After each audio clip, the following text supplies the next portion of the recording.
Hello, everybody, and welcome back. We are the Jocks of All Trades podcast. It's been a hot minute, but we're coming back for the most wonderful time of the year, which is mock draft season. Super Bowl's over. Now we have the hangover until April. So let's go ahead and start cracking out our first mock draft. Obviously, everybody knows the Bears have the first overall pick. Kyle, you have Will Anderson. Why is Will Anderson the fit for the Bears? Yeah, so before the podcast, I kind of told Brad that the way that I did this is who I think the Bears will end up with. We didn't do any trades in this mock draft, so I wanted just to put out there who I think the Bears will end up getting. I went with Will Anderson. Listen, the Bears, the historic Bears of the 80s and all that with, all those guys, the historic Bears were predicated on defense and pass rush and hitting and being physical and nasty. And I mean, even with Khalil Mack, like when they went all in on defense, with Khalil was there, when Robert Quinn was there, guys like that was them at the forefront. And even though I think they could do a lot with their offensive line and receivers, I don't think there's anybody right here that is worth taking. They need pass rush desperately, and this is the best pass rusher in the draft, in my opinion. Over 34 sacks in his career. He knows how to get to the quarterback. He knows how to maneuver his way in and out of linemen, around them, through them, under them. Like he finds his way to the backfield. So I think this is a home run pick if they were able to get him with like pick number 4. Yeah. Jalen Carter is pretty widely viewed as a safe pick. He's good. And my note here is just to invest in Fields. And if you won't do that by giving him weapons, then give the young QB a solid defense so that not everything relies on that pedestrian offense. Because if Fields, for whatever, can't scramble anymore, you have no Bears offense anymore. So I'm with you. Go 80s route, which was all defense. And I think a good way to do that is to take your first building block in Jalen Carter. But who knows? We'll see. Yeah, and two, like they went all in on the draft last year with Kyler Gordon and Jaquan Brisker. The year before was Jalen Johnson at corner. So they've invested a lot of young pieces in their secondary, but now it's time to go where it probably matters even more is along the line of scrimmage. So I think either one of those, if the Bears winded up with Carter or Will Anderson and got all those picks from moving back, that would be, I think, an ideal scenario for the Bears. So True. Yep. Let's hit the Texans. We both agreed here. I'm going to make this short and sweet for myself. The Davis Mills experiment is over. Yep. New coach, new QB, new look Texans maybe. I can't remember the last time the Texans were uniquely situated to take a fantastic quarterback. So, yeah, I think this is going to be really good for them. Safe pick, home run. I think one of the best things about the Texans, there's not many great things, obviously, but one of the best things is I think their offensive line wasn't as bad as the rest of the team. In the running game with Dameon Pierce, like it can get better. That's a positive. CJ does not do well under pressure, but he's incredibly accurate. He's shown that he's been able to get mobile when he needs to, put on a show against Georgia. Now, again, like I think Bryce Young's a better prospect, but I think the Texans will wind up with CJ Stroud, and I think they can truly develop him, and he could become a really good quarterback in a really weak division. So. Yeah, I like it. Let's go to 3. We both kind of had the same idea here. Lots of needs for the Cardinals at this point, but losing Watt and having a lackluster pass rush defense, it makes sense to grab the best edge rusher in the draft. If there's no trades and it just lands there at 3, Will Anderson is a no-brainer for them. Yeah, for sure. They have a lot of athletic pieces with Isaiah Simmons, Zaven Collins. They have some decent pieces in the secondary with Buda Baker. Um, but I don't think anything's for sure. I don't think the duo of Simmons and Zaven Collins um, is elevating that defense. And again, like the way you elevate a defense is with pass rush and pressure on a QB. And I think Jalen Carter, I think Will Anderson can do that. They tried with J.J. Watt this last year, but he's old. He retired. They used to have Chandler Jones when he was a stud. Um, they need pass rush. They need O line help too, for sure.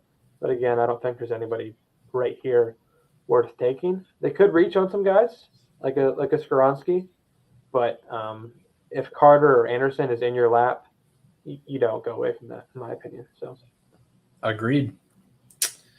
Let's go to the Colts. Kyle, go ahead and take it. I love Bryce Young. There's so many knocks on his size. Listen, I don't care about that. Too small isn't a thing anymore.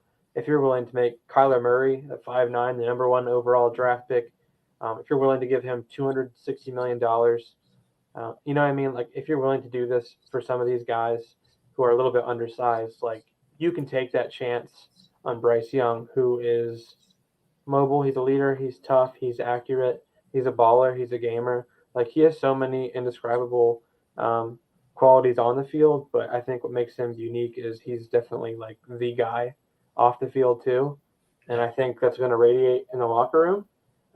And I think with Shane Steichen at the helm now, I think he can do a lot of similar things with Bryce Young that he did with Jalen Hurts. They're different types of runners. Hurts is more physical, but I think they can do a lot of similar things in the RPO game. And having Jonathan Taylor right next to him, I mean, I think that's a home run. So I'd love that for the Colts. I just wrote, it's time to stop the bleeding. Yeah. Not the biggest QB, but definitely an amazing athlete and decision maker. I put leader on and off the field. Hopefully this sparks a renaissance for the Colts offense. However, they still need to address the O-line in this draft desperately. And receivers. I think the receivers are very, very average. So yeah, they're okay. Yeah. Let's pop over to the Seahawks. I think I have the controversial pick here, so I'll be quick. Geno and Drew Lock could hit the door, and honestly, it might be the best thing for the Seahawks. Geno did have a crazy year, but can he keep up that level of play? One, and two, he's 32. So even if you sign him to like a 3-year extension, you're banking that he's going to be on the back half of 30 playing like a young buck. And I don't think that's going to happen. So I think it's time to invest in the future, bring in a young stallion like Will Levis. He's polarizing, but he's really gifted. And I think he could slip into that top 5, top 10 area. Yeah, Will Levis, I think that could be a good spot for him because he said with Geno, if he is on that 2 to 3 year window, then you can wait it out with Will and let him develop for those 2 or 3 years. But for the most part, what you see is, teams and franchises getting impatient and putting that backup guy in anyway. So like you hope that doesn't happen for Will because I don't think he's ready at all. And I'm not the biggest fan of his game. I'm not But either. yeah, it could work out for the Seahawks. I have them taking Tyree Wilson. I think that I know their defense was horrid last year. They invested a lot in their secondary, and by a lot, I mean they didn't really get high picks for Kobe Bryant and Tariq Woolen. Woolen, but like they were studs. They balled out, and those are 2 corners that's gonna be on the outside for them for a while. I think they hit home runs with those guys. So defensive line is really, really bad. And I think having a stud like 4-3 outside defensive end who can get in the backfield in the run game, great in the run game, who's strong, physical, and has a lot of traits the NFL teams like, I think getting that stud on the edge could really help the overall shift in their defense. So I'm going with Tyree Wilson. I like it. Speaking of which, we had similar thoughts. So I was really close to agreeing with you. Corner is such a need for them. But I think with a deep class of quality corners and another first round pick, they can afford to grab like the best talent on the board. And honestly, just go grab a bookend to go with Aiden Hutchinson. That could honestly be the tandem of their division on defense. Yeah, I could see them going this route just because Dan Campbell loves investing in a line of scrimmage. That seems to be like his MO. Um, and I don't know about Jared Goff. Apparently, they love him. I think he had a solid year this year. Don't get me wrong. Yep. Quarterback could be something that they would look at if they fall in love with someone. I went with Christian Gonzalez just because I think there's one corner every year that once they test, they just fly up the boards. And Gonzalez has all the height, weight, speed attributes that NFL teams want. I think he's going to skyrocket up. Him or Devin Witherspoon, I'm not sure which one, but both are really rising up in the circles, it seems. But yeah, like you said, their secondary is not great. Okuda's kind of been a little bit of a letdown, injury problems. Amani Oriarie, I don't think is a number one corner. He could be a number two corner.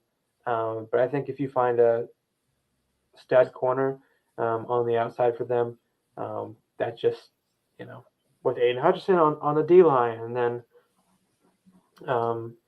Christian Gonzalez, at corner. I think if you can get those pieces at every level of their defense, I think that just helps them out a lot. So, yeah, Christian Gonzalez for the Lions. I like it. Let's go to probably the biggest controversy in this draft will probably be the Las Vegas Raiders. Always is. Because they have so many questions. Big oof, first of all. What a disappointing season. I saw your pick, and quarterback is a need, but with my board, Richardson is the only thing left, and I'm not sure they want to take that kind of a hit on Richardson when you could take Hendon Hooker, Tanner McKee, some other guys late. I think they're just going to shore up the O-line because, let's be honest, the only real star that played like he deserves to be in Vegas was Josh Jacobs. And I think if you can create more space for him, you can have Stidham back there for a year and suck and get somebody next year and just bank on Josh Jacobs. Yeah, it'll be interesting to see what happens. We're recording this about a few hours after Derek Carr got released. So no more Derek Carr. But from what I'm hearing on Twitter, and it's not like 100% accurate, obviously it's Twitter, but Jimmy Garoppolo would be someone that I think the Raiders have interest in because he played with Josh McDaniels. I don't think that's a great move because I don't think Garoppolo is any good. No. I think he's just a product of the 49ers system, most of their quarterbacks have been. So I think they need a quarterback desperately. I don't think Will is good right away, but if they do go ahead and get that Jimmy Garoppolo type quarterback and then let Will, learn in the system for a couple of years, then boom, he goes. That would make a lot of sense. But like you're right, the Raiders have missed so much in past drafts. They've goofed at every level. Honestly, goofed at Cleveland Farrell. I believe they got that corner out of Damon Arnett from Ohio State. He didn't do anything. Henry Ruggs. Trayvon Mullen, I think a number of years ago. It might not be Trayvon, but Henry Ruggs, we got to put him on that list. Henry Ruggs. Like, if you look at their draft history, it's not great. I mean, Josh Jacobs literally had his career year and the final year of his contract. They didn't even give him that 5th-year option. They're like, nah, I'm good. So it's pretty bad how they've handled the draft. Yeah. But Skoronski, for what you're saying, I think would be a solid pick. Like, you can't ever go wrong with investing with a line of scrimmage, especially with Skoronski, who can play tackle, probably play guard. I know his arm length is a little small. It's not ideal for a tackle, but he was a stud in the Big Ten. And I think if you're a stud lineman in the Big Ten, you look at what Rashawn Slater did with the Chargers a year ago from Northwestern as well. Yeah, you can't go wrong with Skoronski. I think he's solid for the Raiders for sure. For sure. Let's hit the Falcons. We're both on the same side of the coin here. I'm just going to go ahead and say that their pass rush sucks. and they could take any help that they could. I had other options, but I chose Miles Murphy because I just have a feeling he's going to be good. And the Twitter love is early for him being compared to as a better Trayvon Walker, which Trayvon Walker is a turd burglar and went number 1 overall. So it stands to reason that Miles Murphy could go in the top 10, but won't go in the top 5 just because of what team needs are. So this could be a steal for the Falcons to get him a little later. Yeah, I like both of these picks, and I think the Falcons would be happy with either of these guys, honestly. If you look at their defensive line, Grady Jarrett's a stud, but outside of that, they got Arnold Ebiketie last year in the draft, and I don't think he's like this stud defensive end, but I think he can be a very good number 2 option for them as a pass rusher. I think Miles Murphy can be an every down type of defensive end. Um, I think he needs to work on some pass rush skills, finishing at the point of attack. However, like he can develop those things. And for my pick for Brian Branch, listen, I think he's a stud. I think he's a hard hitter. I think he could be the next great safety in the NFL level. They drafted Richie Grant a couple years ago out of UCF, and he hasn't been everything. But Richie Grant's playing free safety. They need a strong safety desperately. And then I think also Brian Branch has the ability to slide in at nickel sometimes for you and play at the line of scrimmage. So, Yeah.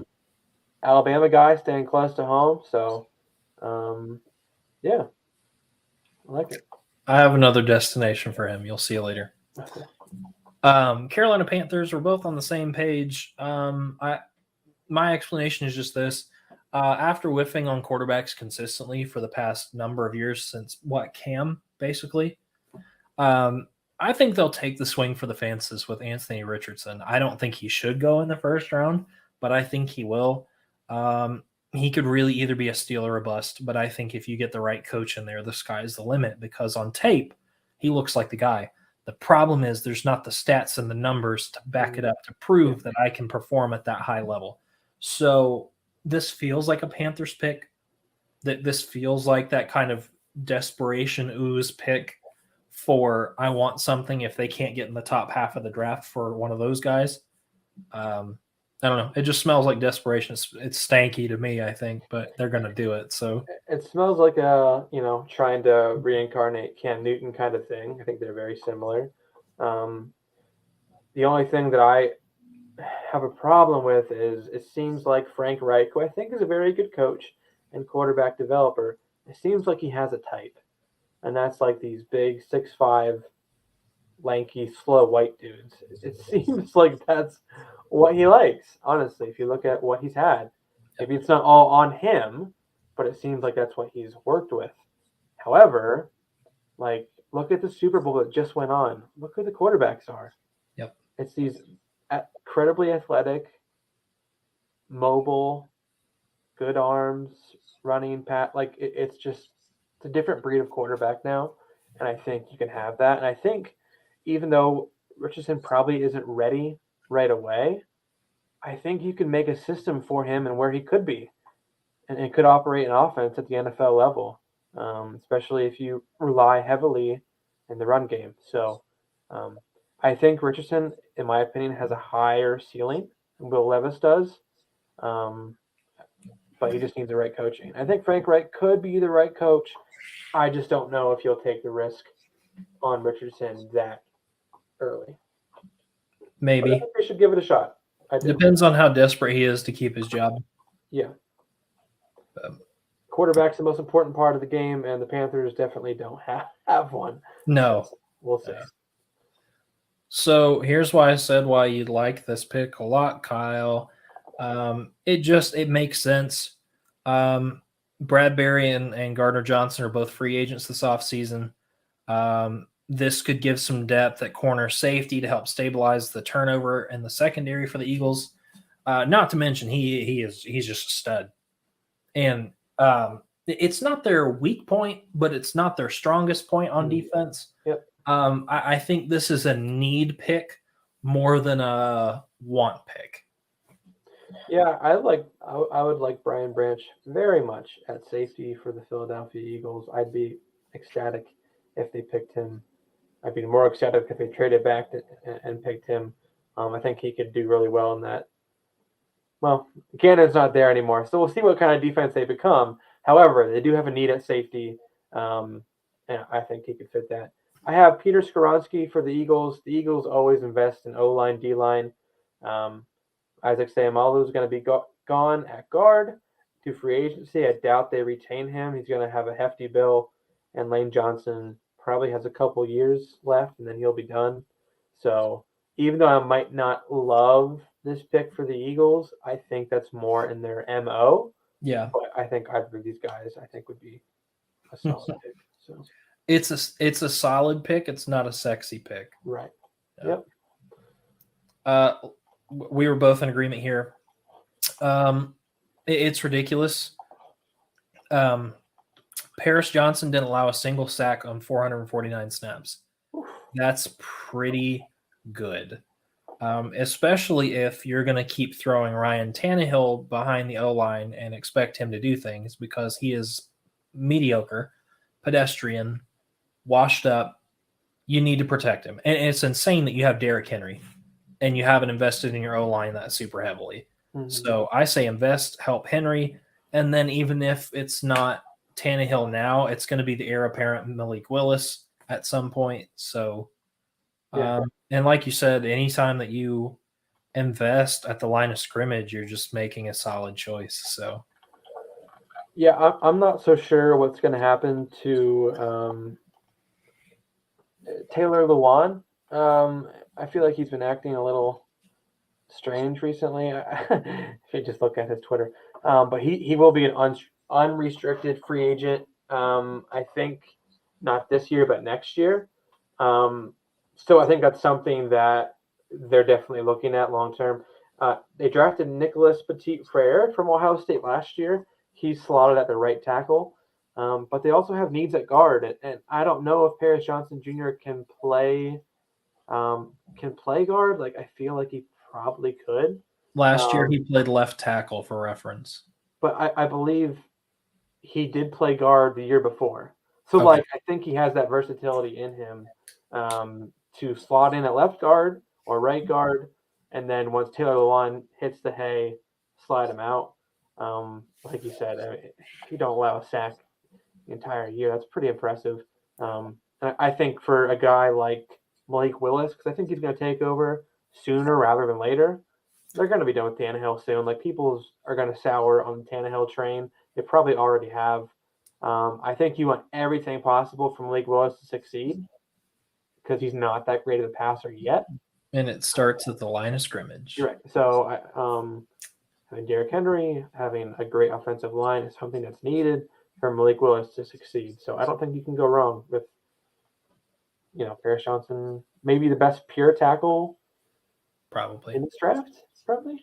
Yeah. Even though he can play guard, I think he probably could be the best pure tackle in this draft. So I'm going to make a very overarching statement, but the last time someone drafted last year that had a title of didn't allow whatever throughout a season, they did pretty good, and that's Sauce Gardner. Right. So I'm going to go ahead and say that if you are not allowing something that typically happens at your position, you're probably pretty solid. Right, especially in the Big Ten. Like, oh my gosh, yeah. If you can stuff pass rushers in the Big Ten, not allow a sack. Same with if you're a tackle, you don't allow a sack in the SEC. Like, pretty nasty. You're playing against good guys pretty regularly. So yeah, it's impressive. So. Houston Texans. Kyle, you're going to love this. Here's exactly what I wrote. Make a splash on offense, time to do the same on defense. I'm going to be lazy here and say that the Texans could throw a dart at the draft board and take anything, and it would be an improvement. So I'm just going to take the best available, and I'm going to say Brian Bresee. Now, I know edge rushers are becoming more the valuable thing now over D linemen, but I like Brian Bresee. He is tough. Although I would have just as happily taken Lucas Van Ness here. But Bresee was there.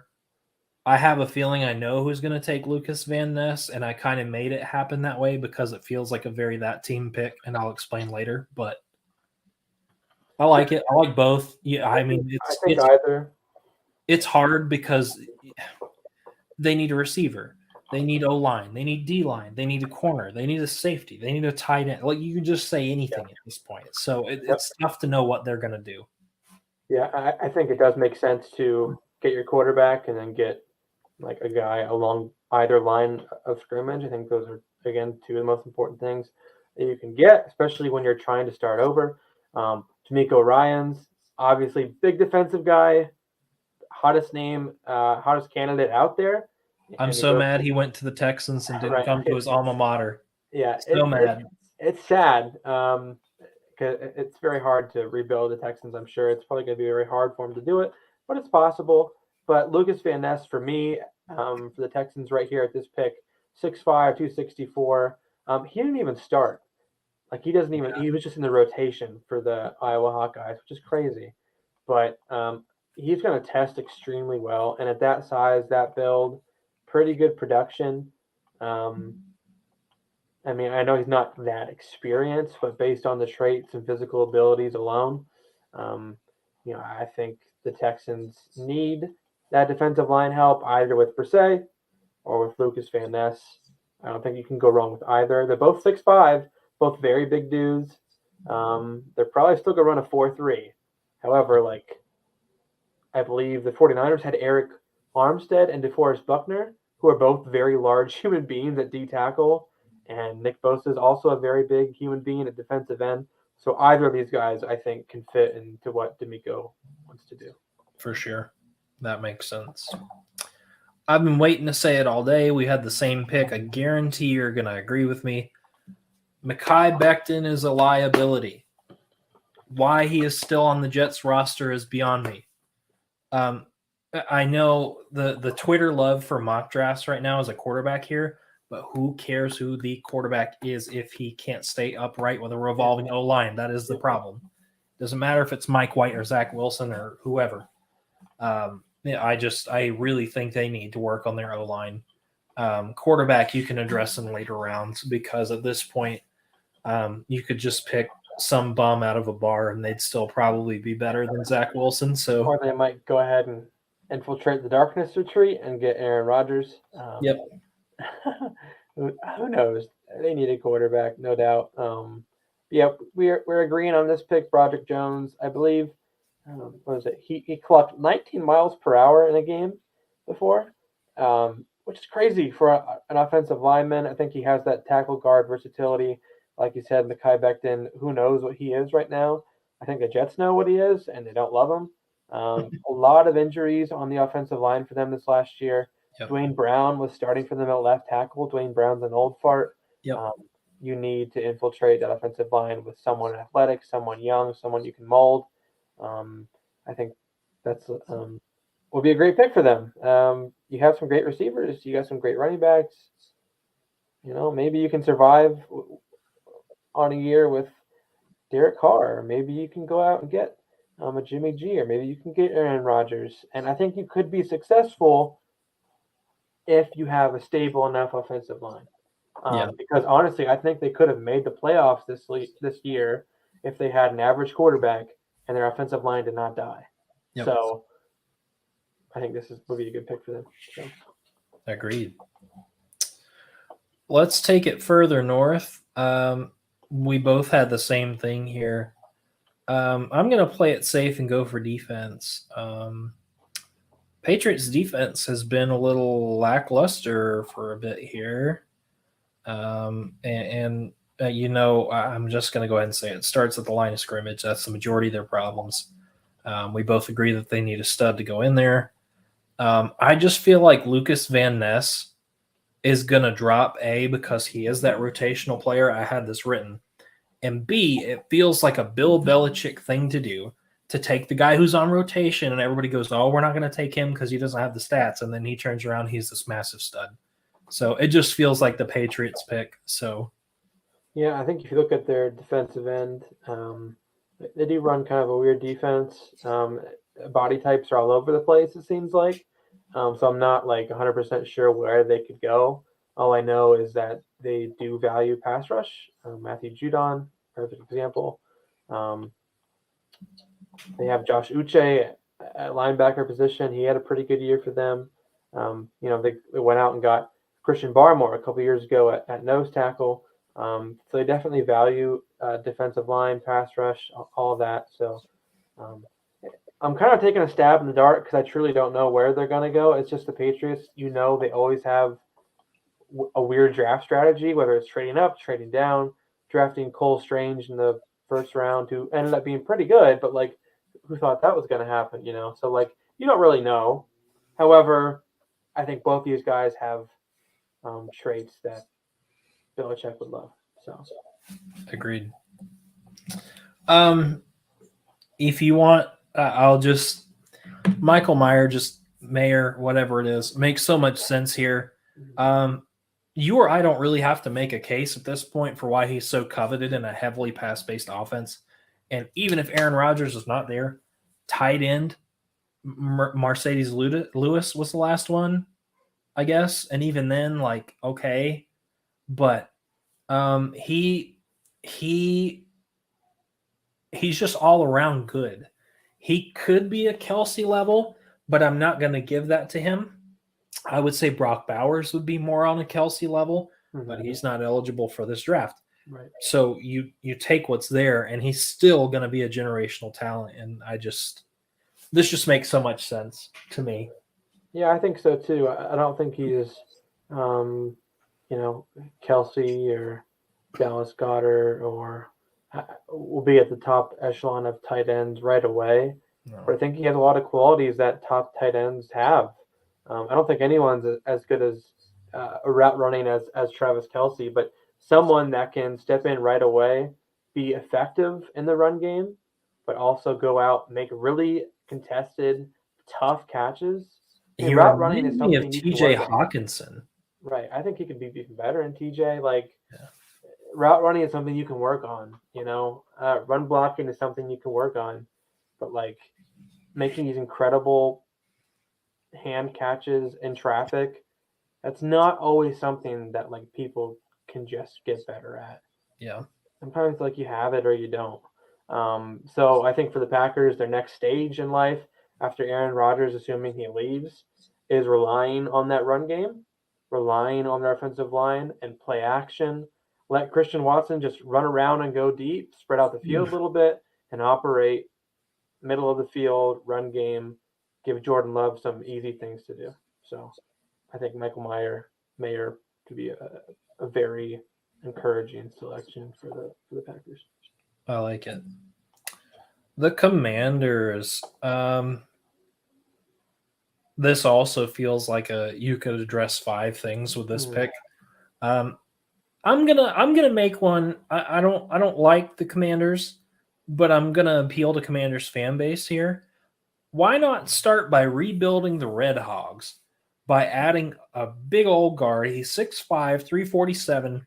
He was rated 4th best guard nationally as a junior, and that was at Louisiana before he ever went to Florida. So he kept that same level of play in the SEC, which tells you he's not a bum. I don't know. Their quarterback question is still burning red hot, but I think, again, we've said it like 8 times, start at the line of scrimmage. Your defense is okay. Your secondary needs the most help, absolutely. But there's just not a whole lot that I love here in the middle of the draft for them, other than take an O-lineman, play it safe, grab some stuff later. Yeah, if you look at their interior of their offensive line, Andrew Norwell, who's old, Chase Roullier, and Tri Turner, it's a mess. I don't know where Torrance is going to go, but what I do know is that people love him. He's a massive human being. Yeah. And you're right. I think through the middle of the first round is sometimes where you see guys that are like, oh, I thought you're going to go at the end of the first or early second. Like, there could be a lot of variation there. I mean, look what they did last year. They went out and got Jahan Dotson at pick like 16 or 17. Most people thought he would have been early second round. So, like, Commanders are known for doing this if they fall in love with someone. I have Devin Witherspoon right here at this pick. Again, like I said with Gonzalez, I think some of these corners are going to rise up late, and their corners are pretty average.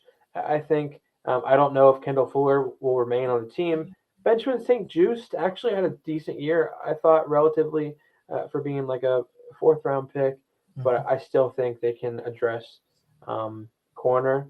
I We know about their front seven and how active and um, amazing they are, but secondary is something they need to address to complete that defense. I like that pick. I really do. I struggled with this one for a minute.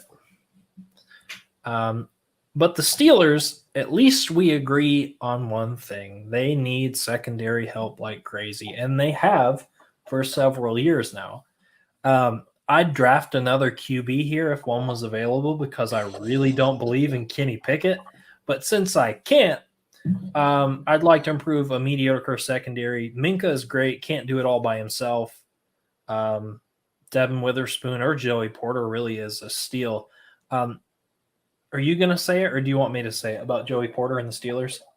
Yeah, well, his dad played, so like that'd be really cool. Beyond that, I do think the Steelers actually have quite a bit of needs.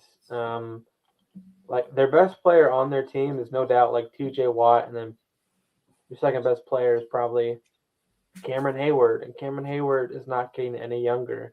Um, you lose Cam on that front line, it's going to be rough. TJ can't do everything. Their linebacker situation is not great. Devin Bush, to most Steelers fans, is kind of a bust.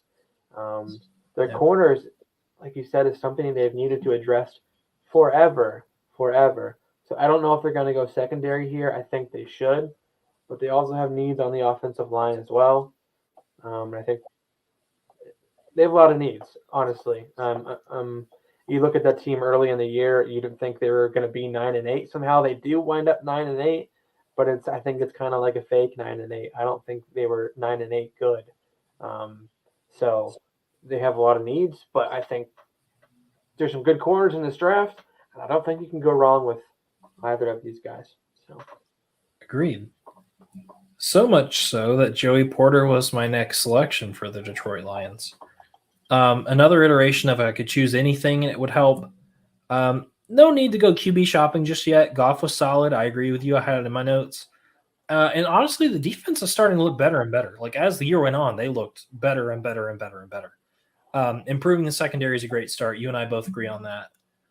And I think Joey Porter is the best rangy quarterback or cornerback that's there. I like him a lot. I just don't know where he's going to fall. yeah, I think almost every team will love his size and his athletic traits and his his blood, like where he comes from, how productive he was. But like the speed part of it is something that we'll have to see. I think he's definitely fast enough to be a very good corner, but some teams fall in love with that a little too much. Um, Obviously, it didn't matter with Ahmad Gardner. I think he ran pretty well at the combine. Richard Sherman years ago, like ran like a 4.6. Didn't matter for him. Some guys it matters, some it doesn't. So we'll see what happens with Porter in the combine. I have the Lions taking Kalijah Cansey. Like you had the Lions picking, I believe, defensive end early, right? Mm-hmm. I have them taking a D tackle. I think Cansey could probably wind up at any position along their defensive line. He's a very weird dude. Like he's He's not, small. yeah, he's not like 6'3", 250 for a defensive end. He's not like 6'4", 315 for a D tackle. He's like 6 foot solid, 280. Very, very strange. Some people throw out Aaron Donald. That's a very wild accusation. Definitely similar in terms of like you're not the ideal size for a D tackle. You're a little bit different, but he's a penetrator, and I think they don't have that on the Lions. I think their D tackles are good, but I don't think they have a penetrator, and I think you can stick Cansey pretty much anywhere along the defensive line and just tell him to get after it. So I think he's going to rise up some draft boards for sure. So taking a stab at it and putting Kansas to the Detroit Lions. So I like it. It's a very Dan Campbell kind of pick. Tampa Bay Buccaneers. You have no idea how much I wanted to take Dalton Kincaid here. But I think they're going to give Cade Otton at least another year or two before they toss him out and say you suck. Defense was what led the Bucs to a Super Bowl last.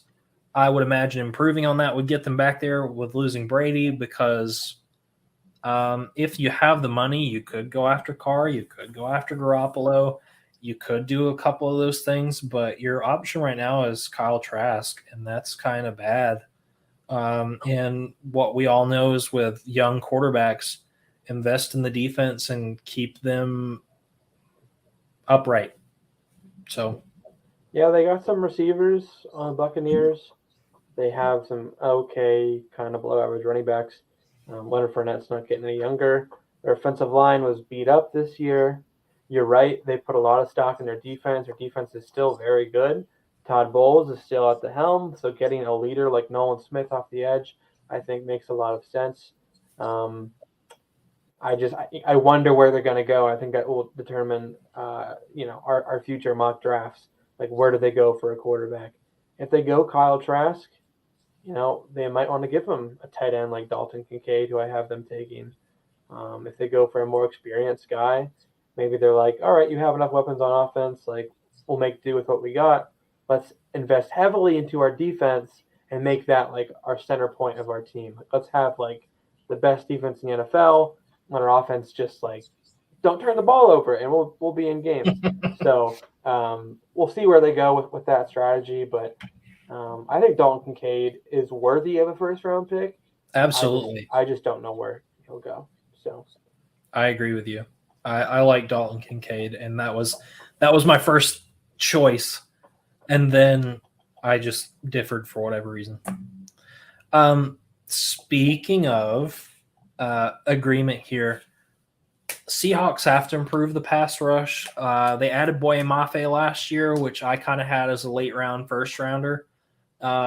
He has that kind of talent, but they still haven't produced where they would like to. Secondary is in great hands. You said that already. I think if the D-line can improve, I'm going to go ahead and give you my hot take for mock draft. We could see the Legion of Boom 2.0 if they can get their defense under control.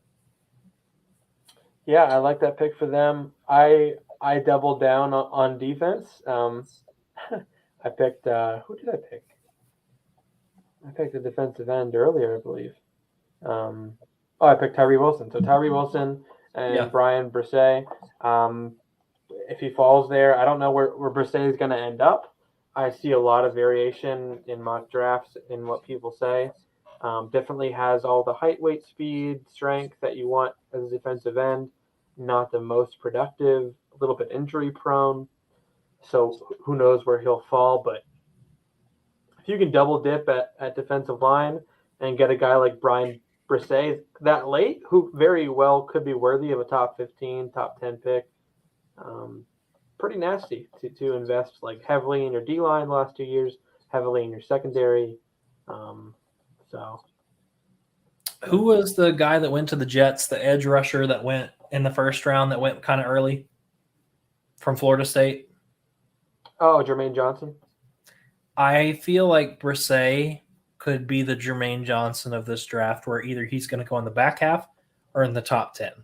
Yeah, I think so too. I think if he falls like outside the top 10, top 15, then like you might be like, oh, here's a little bit of a downfall for him, and someone could swoop in at the end of the first and be like, yep, we'll take him, like no doubt about it. So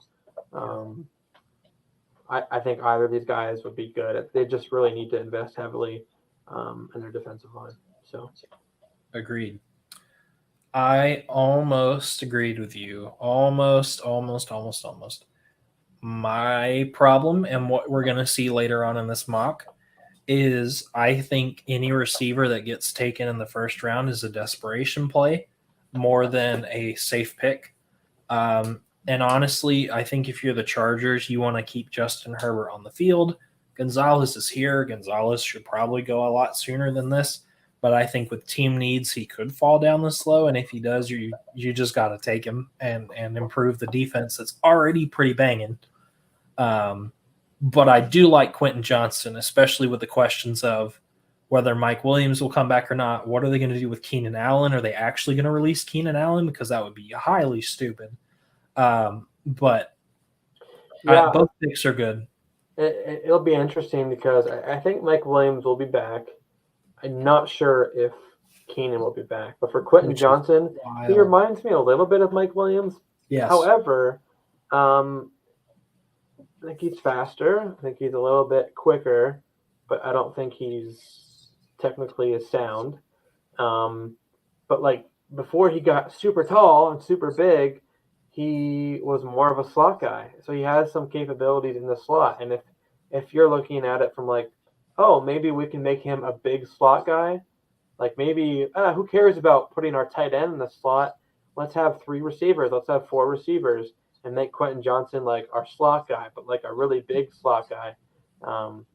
Like Herbert slings it around, man. Like he's not afraid to throw it deep. He's not afraid to throw it in tight windows. The more bigger bodies you can get, the more bigger hands you can get, like the better, because he's a gunslinger. I think they're going to change their offense a lot this year, so I think getting more weapons for him is a good thing, especially if Keenan's going to be gone, because he hasn't really stayed healthy recently. So I don't even know if you can count on him, even if he's back. So that's a good point. Remember what I said about desperation. Gone is Greg Roman and his stupid running back tight end based offense. It's cute. It is. If this is flag football, you can pull that off in college. But this is the professional football league where passing offenses are the most successful. And where he has failed his quarterback consistently is getting the ball downfield, creating some, besides like a go route or a post. Like they're not creative for receivers. So we have not been a valuable destination for any quality receivers to come to. Now that we don't have Greg Roman, replace him with Todd Monken. I have a feeling we're going to have better play at wide receiver. However, let's take a shot on great talent with Jackson Smith-Njigba. He has just as many questions as anybody else, but his talent and his ceiling could be really high. But this all is contingent on us re-signing Lamar. Unfortunately, this whole pick is contingent on what happens with Lamar. But they might do the same thing that they did for who was it? Russell Wilson. Like as soon as the Seahawks shipped him out, they got Russell a tackle. Imagine as soon as the Ravens ship out Lamar, they get they get a receiver. They get a receiver. I don't think the Ravens will do this because they never do. No. However, I think they should because if you look at Chris Olave and Garrett Wilson, both had tremendous years. Like those guys, and I don't say this like lightly, like the Ohio State and Alabama receivers that produce in college have a pretty good track record of producing in the pros. It just is what it is. Like that's what happens. And Olave and Garrett Wilson both said this guy has a chance to be better than them. So like I think you take a little bit of stock in that, and he produced on the biggest stages. I don't think he has like an elite speed per se, but a guy who can work in the middle of the field, a guy who can work on the outside if you want him to, a guy who can get open, just a guy that's smooth and who is like an actual receiver, not these guys like let's get 35 Deshaun Jackson and just have him sprint down the field. Like it doesn't do much for you. You need a guy that can run a lot of different routes, who can get open, who can do things after the catch as well. So and we don't have that at all. No. Rashad Bateman, I think, has potential, but he hasn't lived up to it quite yet, and he doesn't really have much like in terms of variation in what he can do right now. He could be a good second or third option, but like you need a number one. Yep. You need a go-to guy, a receiver. I think he could be that. So agreed. All right. Here's exactly what I have written verbatim. Honestly, they're super talented and a few moves away from a Super Bowl appearance. The problem? Kirk Cousins and a ho-hum defense. Yeah. You got to add some more secondary power. I'm pretty sure, if I remember correctly, I didn't get a chance to research this one all the way, but I'm pretty sure the Vikings got shredded pretty consistently with their secondary to pretty much anybody that could throw a ball. So take a shot on the lanky Cam Smith out of South Carolina, because what else do you need on offense? You literally don't need anything else on offense. You have put so many good things on your offense that your offense was producing all year. That was consistent. Yes, your defense could not stop anything. So this is my assumption based where they should go. Yeah, I mean, I don't think you can go wrong with Cam Smith here. Their corners are pretty bad. Patrick Peterson is still he's still floating around in the Vikings secondary. Don't know how he's still there. I think the Vikings getting Brian Flores as our new defensive coordinator. He is a 3-4 guy, so that'll be interesting. Keon White, who I have here, has been flying up draft boards recently. He's a little bit of a tweener. Like he could add some more muscles, more fat, whatever we want to call it, and be more of a 3-4 defensive end. But I think he also has the ability to pass rush a little bit. He's a freak. He's a different type of player, but a guy that I think has traits to be a very good pass rusher, no matter where he's placed at. And like I know they have Zadarius Smith there, but Daniel Hunter's not getting any younger. And outside of that, I think it's kind of weak what they have along the defensive line.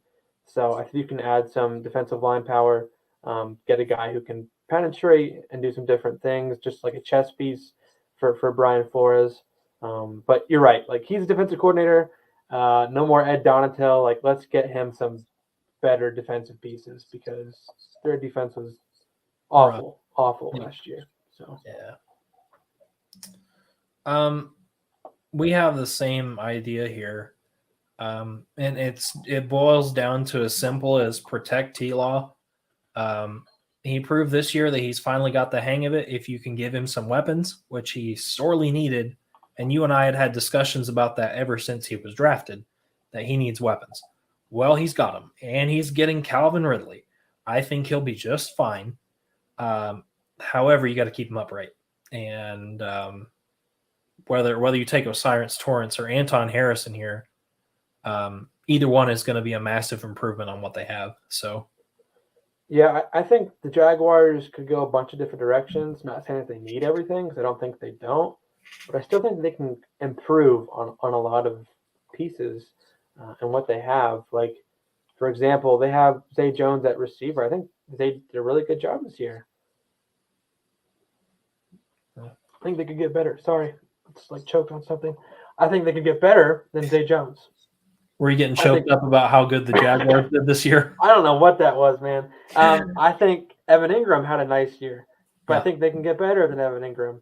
Yep. For me, at guard, when I look at what Doug Peterson has had in his career, he had Brandon Brooks on his Super Bowl team. Brandon Brooks was very, very similar to Osiris Torrance. 6'5", 340 type of dude. That's what Torrance is. And absolutely manhandled everyone. I think that would be a much needed addition, especially like considering they have Brandon Scherf at right guard, who had a very good year for them. I think he was a Pro Bowler. However, he's older. He has been known to break down. So to have someone on the inside like that for the next 10 to 12 years, I think is something that's very much needed for the Jaguars. So tackle, guard, I think they could go receiver. I think they could go D-tackle. I think they could go corner. You know, it's just so many options. You were talking about places for Kincaid. This would be interesting. Mm-hmm. We both agreed. Yeah. But I'm going to say it because it's been said a billion times by people that actually make money to do this stuff and say this stuff.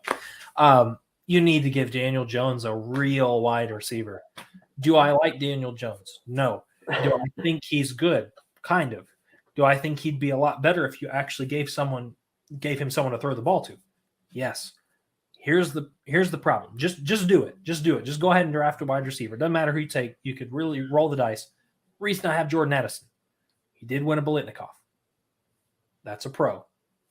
He was insanely good that year. Here's what I don't like. After Pickett switching to USC to another Heisman winning quarterback, you would think this man would have 2 Bolitnikovs in his pocket. However, his production greatly dipped with Caleb Williams, which is crazy because the only thing Caleb Williams did all season was throw the dang ball to anybody with open hands, which tells me 2 things.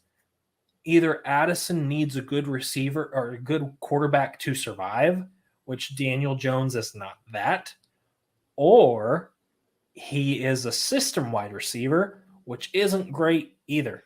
So either you have the right system for him, or this ends up being a bust just like Kadarius Toney, because Kadarius Toney in the right system actually kind of turned into a little bit of something.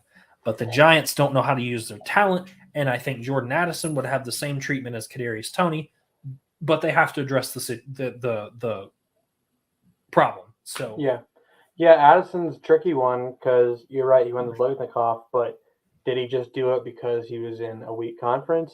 Like I mean, I'm not saying USC's conference is that much better, but I do think you do face some different talent types at these different conferences. yeah, I don't think Pitt always plays a tough schedule. I think USC has played games on a bigger stage than than what Pitt did. Um, so that'll be interesting. But if you're looking at it from like a Brian Dable, what do I want to give my receiver perspective, or what do I want to give my quarterback? He had Stephon Diggs in Buffalo. I don't. They're a little bit similar in terms that they're both, I think, very good route runners. Like Stephon Diggs is right now obviously 100 times better route runner than Addison, but I think Addison can develop into a very good route runner. It's just he doesn't really have elite height or weight or strength, there's nothing elite about him. That's what bothers me. But I think he could still be like a good receiver for the Giants because I don't think they have really a good receiver on their roster. He could be like a better Kenny Galladay, I think. Yeah, I'm sure he'll do better than Kenny Galladay. But like 6 foot, 175, like that's Devonta Smith's pretty much like height and weight. But the difference is Devonta Smith was actually talented. Anyways, like Devonta Smith, incredible route runner, incredible hands, can do stuff run very tough. So we'll see what Addison. Also, Smith did it at the highest level. So like that I think that is the main argument here is like how come Addison did not do that with USC what he did with Pittsburgh. Yeah. Agreed. I just love Drew Sanders here. That's all. That's the take. Just kidding. Yeah. But for real, stop making Micah Parsons do everything. I know it's not really a sexy pick to take a linebacker in the first round when you could very easily do it in the second and third round and get the same production. But that's just how special I thought Drew Sanders was at Alabama. And then he went and made an absolute career for himself at Arkansas as a tough run stopper and a good zone guy. And I think if you give that to Micah Parsons won't be doing this all over the field all game. You could stick him at edge. You could stick him, at linebacker. You could still play that flexible, any kind of position thing that you do with Micah Parsons. But you give him a solid backup to cover some of those other things so that Micah Parsons doesn't have to. Because if you don't, you're just going to make him play linebacker, edge, D-line. Like, that's just not conducive to a long career for a player. You're going to burn him out very quickly. So I like Drew Sanders here. Yeah, that could work as maybe like an Anthony Barr replacement or Van Der Esch, I guess, if they don't want to go with him anymore. They've shown that they always draft linebackers for some reason. Yep. I'm going with Deonte Banks here, 6'2", 205. Obviously athletic. I'm sure will test well. I didn't really see anything out of these Maryland corners. Like when I watched the season this year, like nothing struck me as, oh, these guys are amazing. I guess he is rising up draft boards. He's good in press coverage, it seems like. So that's something that could probably work well with the Cowboys, with how fast they get to the quarterback. And if you can have a big corner that can just hold a receiver for a little bit, that could do wonders for that defense. Because outside of Trevon Diggs, their corners stink. Yeah. They've tried to address it, but it hasn't worked.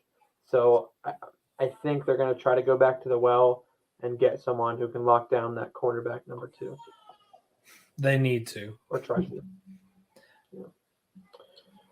We're on the same side here. I just chose a different approach. So the offense is very good. The two things they don't have are elite pass blocking and a run game, which you kind of need one to have the other. So you could take Bijan, but Bijan's going to suffer behind a okay O line. Like they just crumble in big games, which is not great. Especially when I know this game got canceled. But against the Bengals, if you just watch the D line of the Bengals, which is also not very good, they were kind of having their way with the Bills O line. Yep. And a strong O line has to start with a center. I didn't do the research here. I'm just going to say Weipler is here. They kind of need a center. But I like Bijan here because you could very well address the O line in a later round. I just, again, have another thought in mind for Bijan. So, Yeah, the Bills. It's tricky for me because like I want to love who the Bills are right now, but at the same time I don't. Obviously a great team, but like holes are starting to become more glaring and glaring every time I watch them, and they have not addressed the offensive line like they should. Like, look what they did for Jalen Hurts. Look what they did for Pat Mahomes. They went out and got a lot of offensive linemen for him. Like, I don't care. Look what they did even for Joe Burrow. Okay, you didn't draft Rashawn Slater. You got Jamar Chase round 1.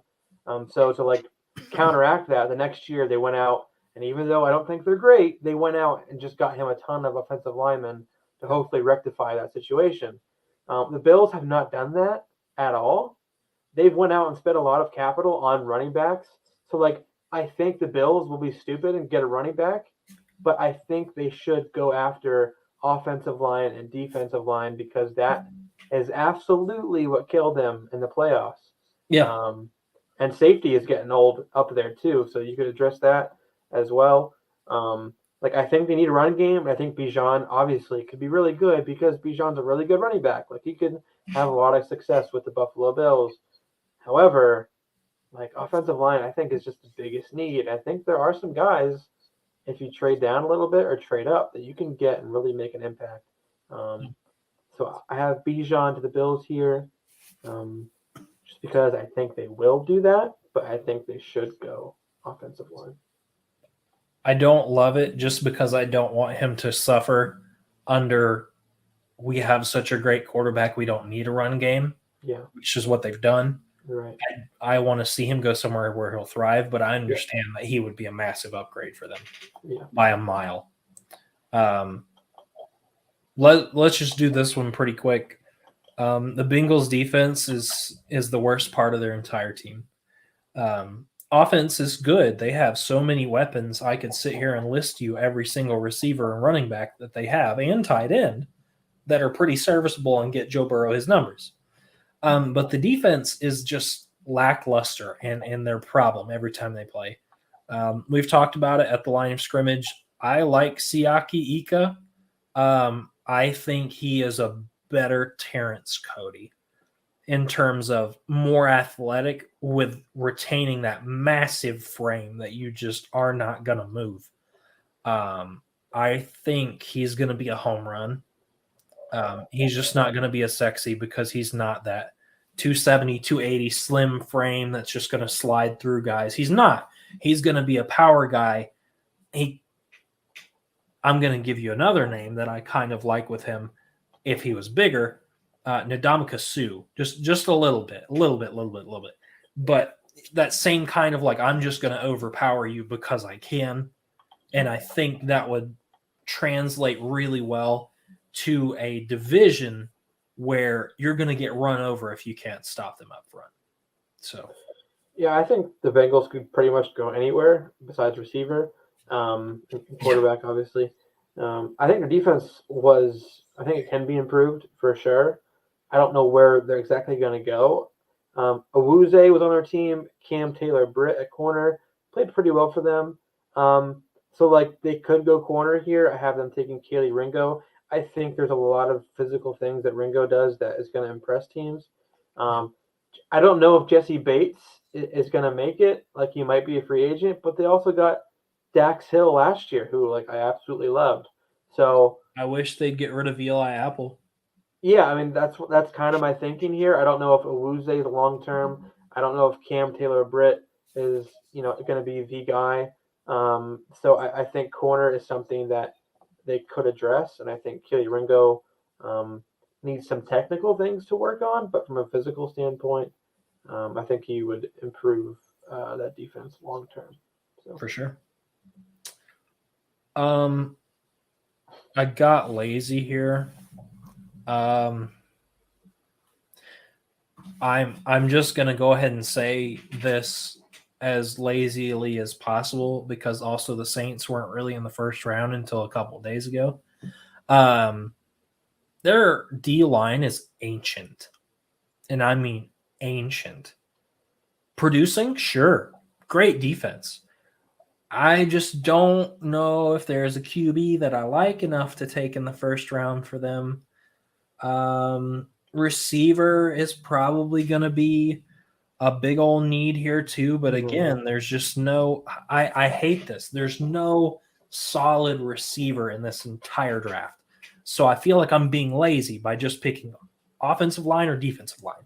But Andre Carter, if you can play Army and they're talking about you going to the first round, you're probably destroying some people. So he could be a second round pick. I think he's on the cusp, especially with risers. But I'm going to be lazy and just say Andre Carter here because the Saints have never had a sexy offense. Um, even with Breeze, they struggled at times. Their defense has been their strongest point post Breeze. So Yeah, I kind of got lazy too here. I'm not too confident in knowing what the Saints are going to do in terms of their quarterback situation.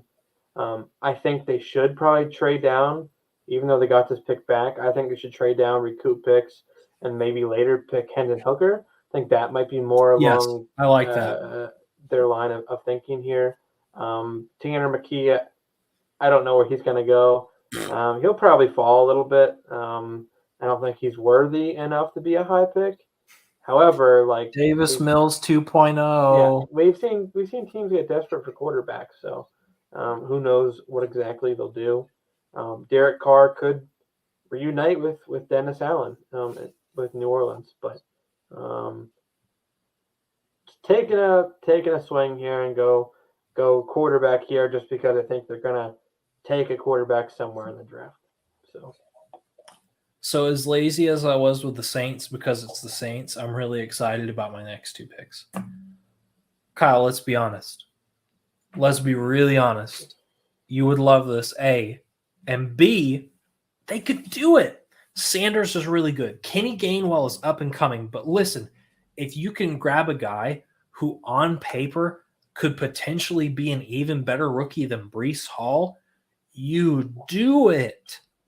And the crazy thing is, Philly doesn't have an insane amount of needs that you can splurge here. Take Bijan, address some stuff in the second and third round.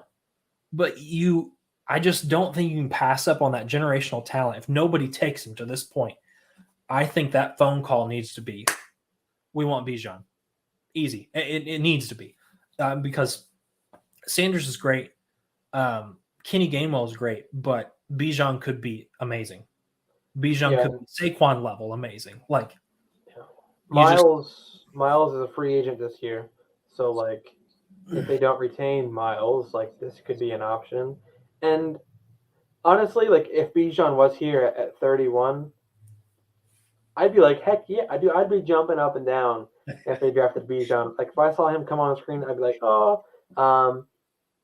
Do I think they'll do it? Probably not because like that's not their mo. But definitely excited for it because I think he really could take this offense to another level. Even though they're pretty amazing this year, Yep. like Sanders was really good. I mean, Penn State, like I love Miles Sanders, I know. but Bijan does something that not many running backs can do. Um, That's why I put him at Brees Hall, Saquon. yeah, He's like that upper he's very unique. echelon. Like I think he's probably not quite as physically gifted as Saquon Barkley, No. but I think he's a better running back coming out of college than Saquon was. Yeah. Like, and I'm saying that as a Penn State fan. Like, he's more of a running back than Saquon is coming out because he just knows where to go. He knows to get behind his blockers. He's shifty. He's very good. Like when he cuts, man, it's very quick. Amazing. It's just injury concerns. We'll see how that goes. And again, running backs don't have a long shelf life, so if you don't run him into the dirt, which I don't think the Eagles would because they like to rotate running backs. They like to throw the ball too. They like to run it with Hurts. That could make sense. But I have them taking the Eagles taking Mozzie Smith. He was on Bruce Feldman's freak list. D tackle. Listen, they're probably going to lose Hargrave. They're probably going to Stop lose. picking like the Eagles. Take fun picks. They're probably going to lose Fletcher Cox, I'm sure. And even Yeah. if they don't, they bring him back. Like he's on the downside of his career. I know they took Jordan Davis last year, and I think he had some ups and downs this year. However, like you need someone else. You need that D line rotation. You like doing that. I think he could be a very good run stuffer, and that's what they need. That I know our secondary got beat a little bit in the Super Bowl, but their running game, their run defense was maybe even worse. So Well, Pacheco just had a Pacheco career night. ran through them pretty hard. So D tackle could be an option for them at the end of the first. So Poor Clyde Edwards-Helaire. That's all I could think that night. I was like, well, that guy's never touching the field again. yeah, But nope. I have a kind of a paragraph written on this next one. They should take defense. They should take defense because that is their lowest point on their whole team. However, you invested a whole lot in your defense. You got Trent McDuffie, you got George Karlaftis. You've done that. Let them develop. Fine. They'll figure it out. You've still got Frank Clark. You'll get it figured out. It's not a big deal. What is a big deal, Kelsey can't be your wide receiver one. I said this a billion times during the Super Bowl. He can't be your wide receiver one. He can't. For the same reason that Lamar's wide receiver one can't be Mark Andrews. Because let's just play a fun little game here, Kyle, and I have it written. Holding or not, Smith could not get open on that route. It was an uncatchable ball. It was a bad route by Smith. And all I saw most of the night were bad routes by the receivers on the Chiefs. They are cruising for a bruising since losing Tyreek. They really are. You do not have a wide receiver one. Mahomes has proven he doesn't need it, but as soon as you lose Kelsey, that whole offense becomes one-dimensional. And I say get ahead of the curve now because Kelsey's 29, 28. He's older than that, I think. He's in his 30s. Yeah, you're right. I'm sorry. So even better, get ahead of the curve on you're going to lose Kelsey. You could take Kincaid here. You could. I wouldn't suggest it because there's always going to be another tight end. What you won't always have amazing stats with is a receiver. And Quentin Johnston, I have it written, played slot, can play outside, kind of an everything kind of guy. The concern, he played in the Big 12. The concern, whenever Max needed him the most, he kind of disappeared. I don't know. He's going to be a polarizing pick too because he is very talented, but he has so many questions like Jordan Addison. But I still almost would rather take him over Jordan Addison because at least in the big games, Quentin Johnston showed up. It was just when Max needed bailed out when he didn't show up. That's two different problems to have. But I think you need a wide receiver one. I think they're going to reach. I think it's going to be Johnston. And I think in 3 years, we won't remember who Quentin Johnston is. But Yeah, They're no, gonna do it. I agree with your sentiment that like they need to get ahead of the curve because Kelsey's 33, and like the Chiefs just changed up how they did things and won the Super Bowl. So that tells me is like they're flexible and they're looking ahead to like these problems that they'll have because like they're gonna have Patrick Mahomes for the next 10 years, right? They're paying him a lot of money for the next 10 years. We know that. So you need to capitalize when you have these opportunities. Because like you're right, Kelsey's not going to be around forever. I don't know how many years he has left, so capitalize on that now. Get a possibly good receiver that you can develop. Because I don't know if Juju's going to be back. Valdez Scantling was a band aid. He's a pretty good band aid at times, but he's a band aid. Band-Aid. Not sure about Sky Moore, but I don't think Sky Moore will be a downfield threat of a receiver. So I like that pick, Quentin Johnson, the Chiefs. I have Anton Harrison here. I don't know if Orlando Brown will re-sign with them. I'm sure he wants to, but I think he's going to cost a lot of money that the Chiefs probably don't have. He's not worth Um, the drama, anyways. Trust me. yeah, I think either tackle position Harrison could probably eventually play. I don't think he's as developed um, as some of these other tackles. Like I don't think he'll step in day one and be like this amazing left tackle. He needs a lot of work, but the physical traits are there for him to develop into a very good left or right tackle, which is something the Chiefs will definitely need. So I like it. That's going to wrap up our first mock of the season. I will post our players if you just want to see them and compare to your own. But thanks for watching. Thanks for being here with us. You'll see more of us, I'm sure, because we're going to do a bajillion mocks like we always do. But anyways, thanks for hanging with us, and we'll see you guys later. bye.